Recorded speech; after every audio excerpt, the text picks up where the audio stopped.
What if I told you that one of the most powerful weapons in history isn't a sword, a gun, or even money, but hope? And not just any hope. False hope. The kind that whispers to you that your suffering has a purpose.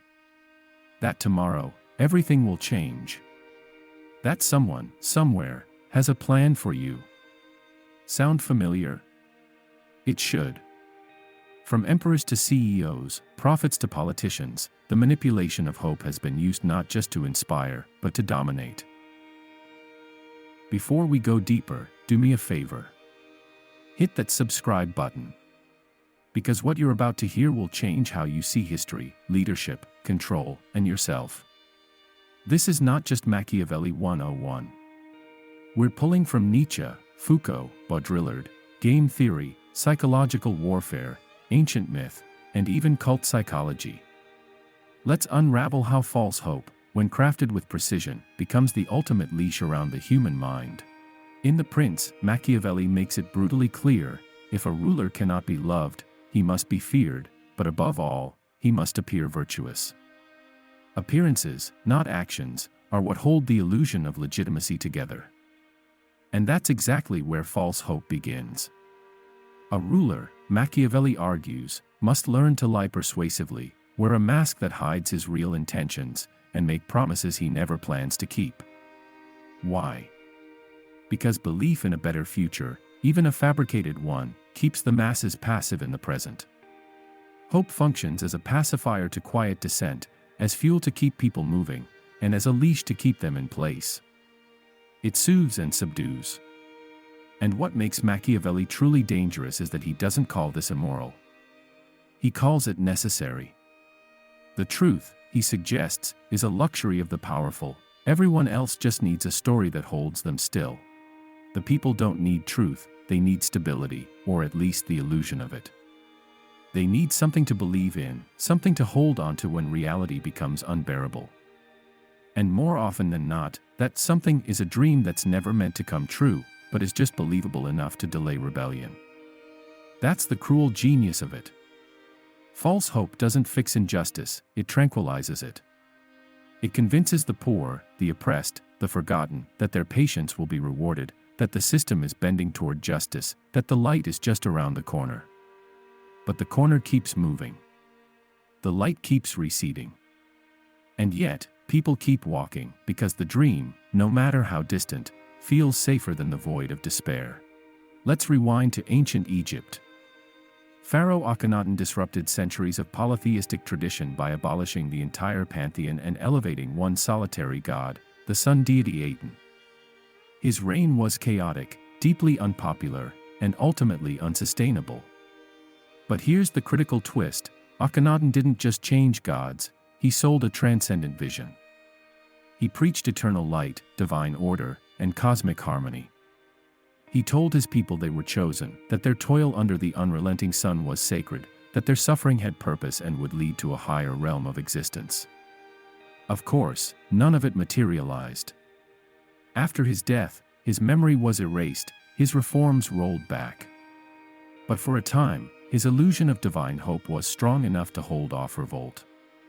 That's the real power of false hope, it buys time. It suppresses unrest, not through violence, but through vision.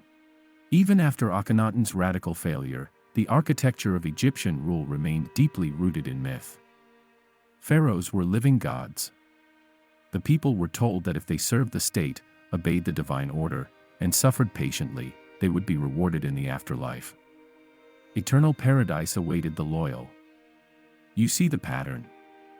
Power doesn't just rest in gold, or armies, or laws, it rests in narrative.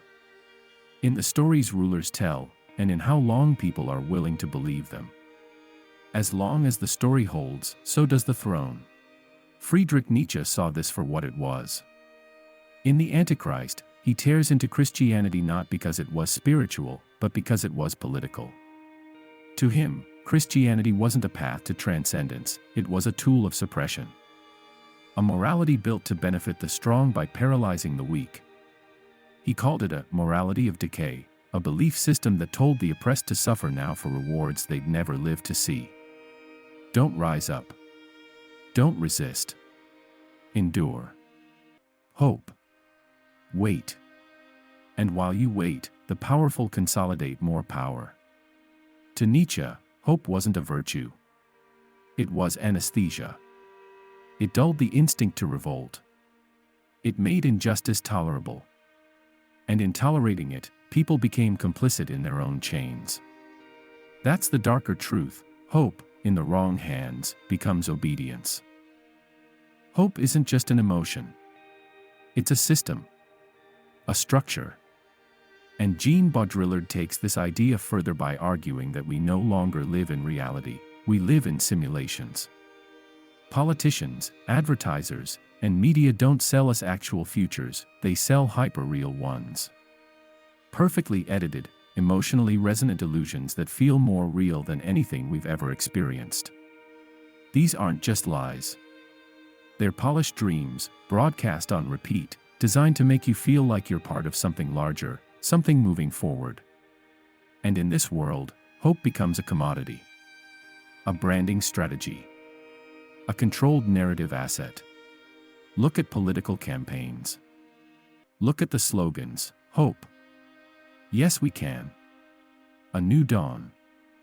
This is our moment. How many of these promises actually come to fruition? Almost none. And yet, people keep showing up. They vote. They wait. They believe, again and again. Why? Because the simulation of change, the performance of progress, is more comforting than the reality of stagnation. It's easier to believe that something is shifting than to accept that nothing is. The dream, however false, feels better than the silence of truth. And that's why the dream sellers, the image makers, the hope dealers, stay in power. Because reality can be resisted, but illusion can only be consumed. Now let's go deeper, into the mind. In cognitive dissonance theory, when people have invested heavily in a belief, they don't abandon it when it's challenged, they double down. Especially when the belief offers hope. That's why cult leaders survive failed prophecies. Their followers don't walk away, they reframe the failure. It wasn't the wrong prediction, it was the wrong timeline. The event is still coming. The more someone has sacrificed for a belief, the more they need that belief to be true. Abandoning it would mean admitting they were misled, and worse, that they endured for nothing. And so they hold on. They have to. This isn't stupidity. It's survival. False hope gives structure to chaos. It provides a lifeline in the storm. Without it, people fall into despair, nihilism, fear. But with just enough hope, just a symbol, a delay, a cryptic message, they keep holding on. They wait. They endure. And the person feeding them that hope, no matter how manipulative, becomes their savior. Their messiah. Their boss. Their pharaoh. That's the dark psychology of it all. Give people a dream just out of reach, and you can keep them from reaching for anything real. In game theory, strategic deception isn't just effective, it's optimal. When a payoff is uncertain but enticing, players don't walk away. They wait. They rationalize. They imagine a turn in their favor. This is the logic behind casinos, lotteries, and toxic relationships. Give a little, promise a lot, deliver almost nothing, just enough to keep people spinning the wheel. They're not fools. They're following the logic of hope. And hope, when engineered correctly, is the perfect trap. Now apply that to leadership. What's more sustainable, ruling by fear or ruling by belief? Fear demands constant enforcement. Belief does the work for you. If people think their struggle will one day pay off, they don't rebel. They double down. They work harder, wait longer, blame themselves for failure, and praise their leaders for crumbs. That's not just power. That's elegant control, where the governed manage their own chains. Here's the dark question: if false hope works so well, should we use it? Is deception justified in times of crisis, when panic could collapse the system? Is the noble lie a civic duty, a necessary illusion to keep society from tearing itself apart. Plato thought so. He imagined philosopher kings lying for the greater good. But how do we know the lie serves the people, and not just the liars? Where's the line between leadership and manipulation when the truth becomes a threat? Or flip it, what if you're the one being managed? What if your career goals, your vote, your loyalty, your faith, are all invested in promises designed to never materialize? What if your patience isn't a virtue, but a resource someone else is extracting? The longer you wait, the more they gain. Every someday is a delay tactic. Every 5-year plan is a stall. What's marketed as progress might just be a holding pattern to keep you docile. Today's power structures don't rule with violence. They rule with vision. Influencers offer identity. Brands offer community. Billionaires pitch utopia. It's spiritual marketing, selling you a story where you're the hero eventually. The aesthetic is new, but the mechanism is ancient. Control through inspiration. Manipulation wrapped in optimism. Because a hopeful consumer keeps buying. A hopeful citizen keeps obeying. A hopeful worker won't quit until they collapse. False hope isn't just emotional. It's systemic. It's designed.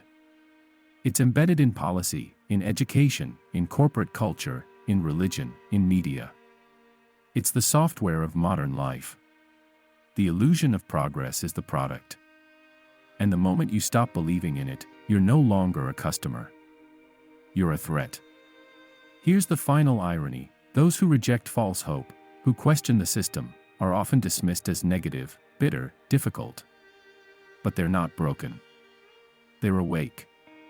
Machiavelli understood that power needs illusion like a flame needs oxygen.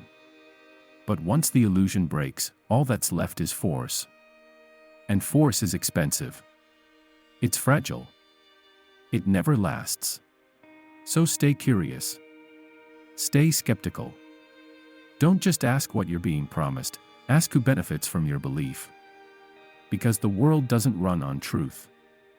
It runs on faith, engineered by those who understand how valuable your hope really is. This is the Beyond the Surface channel. If this made you pause, even for a second, subscribe. We're not done unmasking power. This is just the beginning. Thank you for watching.